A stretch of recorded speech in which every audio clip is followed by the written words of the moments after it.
అందరికీ నమస్కారం. నా పేరు చూకుల దుర్గాప్రసాద్ శాస్త్రి, బాపట్ల జిల్లా బాపట్ల.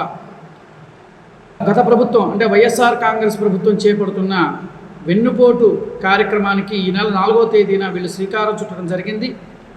దానిలో భాగంగా ఈ యొక్క వైసీపీ నాయకులు కార్యకర్తలు రేపేదో 4వ తారీఖు చేస్తామని చెప్పేసి వైఎస్ జగన్మోహన్ రెడ్డి గారు పిలుపు ఇవ్వడం వల్ల వీళ్ళు అట్టహాసంగా ప్రారంభం చేద్దామని చెప్పేసి వీళ్ళు కార్యక్రమాన్ని తలపెట్టారు. సరే, వీళ్ళు కార్యక్రమాన్ని తలపెట్టారు, చాలా సంతోషము. దాని గురించి ఒక్కసారి నేను రాష్ట్ర ప్రజలందరినీ కూడా కొన్ని ప్రశ్నలు అడుగుదాము. ఆ ప్రశ్నలకి మీరు కామెంట్స్ రూపంలో ఖచ్చితంగా సమాధానం తెలియజేయవలసింది.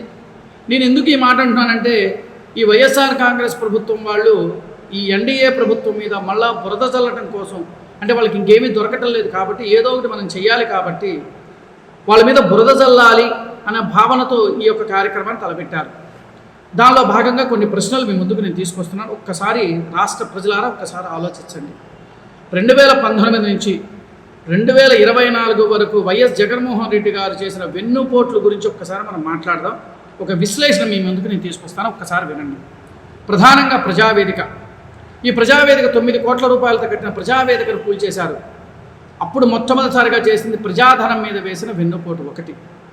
2, బేల్దారు అంటే భవన కార్మిక నిర్మాణం, భవనం నిర్మించే కార్మికులు, వాళ్ళ కుటుంబం మీద కొట్టారు. దాని మీద 4 కుటుంబాలు రోడ్డును పడ్డాయి. ఎవరు? బేల్దారు మేస్త్రి, వడ్రంగి మేస్త్రి, పెయింటరు, కార్పెంటరు మరియు ఎలక్ట్రీషియన్. ఈ 4 కుటుంబాలు రోడ్డు మీద పడ్డాయి. దాన్ని ఏ పోర్టు అంటారో మీరు చెప్తే బాగుంటుంది. తర్వాత పోలవరం ప్రాజెక్టు. మేము పూర్తి చేస్తాం, మా ప్రభుత్వం వచ్చిన తర్వాత వెంటనే పోలవరం పూర్తి చేస్తామని చెప్పేసి దాన్ని ఏ పోర్టు అంటారో చెప్పాలి. తర్వాత వచ్చేటప్పటికి ప్రధానంగా 3 రాజధానులు అని చెప్పేసేసి ప్రజలందరినీ కూడా ఒక్కసారి భయభ్రాంతులకు గురి చేసి యావత్ ఆంధ్రప్రదేశ్ రాష్ట్రంలో 5 కోట్ల మంది జనాభాని మరి పొడిచిన పోటు ఏం పోటో ఒక్కసారి మీరు ఆలోచించాలి. అలాగే ఉద్యోగస్తులకు ఇంక్రిమెంట్లు ఇవ్వాల్సిన దాన్ని ఇవ్వకుండా నానా యాతలు పెట్టిన దాన్ని ఏ పోటు అని చెప్తారో ఒకసారి మీరు చెప్తే బాగుంటుంది. ముఖ్యంగా చెప్పాలంటే దేవాలయాల మీద, ప్రముఖ దేవాలయాల మీద ఆస్తి నష్టం జరగటం ఇవన్నీ కూడా జరిగినాయి. అవి భక్తుల యొక్క మనోభావాల మీద కట్టిన దాన్ని ఏ పోటు అని అంటారు. సరే, తర్వాత అర్చకులు, పురోహితులు సర్వేజన సుఖినో భవంతు అనే కోరుకునే అర్చకుల మీద భౌతిక దాడులు చేయించిన దాన్ని ఏ పోటు అని అంటారు. అలాగే గంజాయి ఉత్పత్తికి కేంద్ర బిందువుగా మారింది మీ టైంలో. అప్పుడు దాన్ని ఏ పోటు అంటారో ఒకసారి రాష్ట్ర ప్రజలకి చెప్పాలి. తర్వాత రౌడీయిజం, గూండాయిజం విపరీతంగా ప్రజల్ని 5 కోట్ల మంది ప్రజల్ని భయప్రాంతాలకు గురి చేసిన దాన్ని ఏమంటారు, దాన్ని ఏ పోటు అంటారో ఒక్కసారి ఆలోచించాలి. ఇంకా ప్రధాన అంశం చెప్పాలి అంటే, మొన్న మౌంచింగ్ తుఫాన్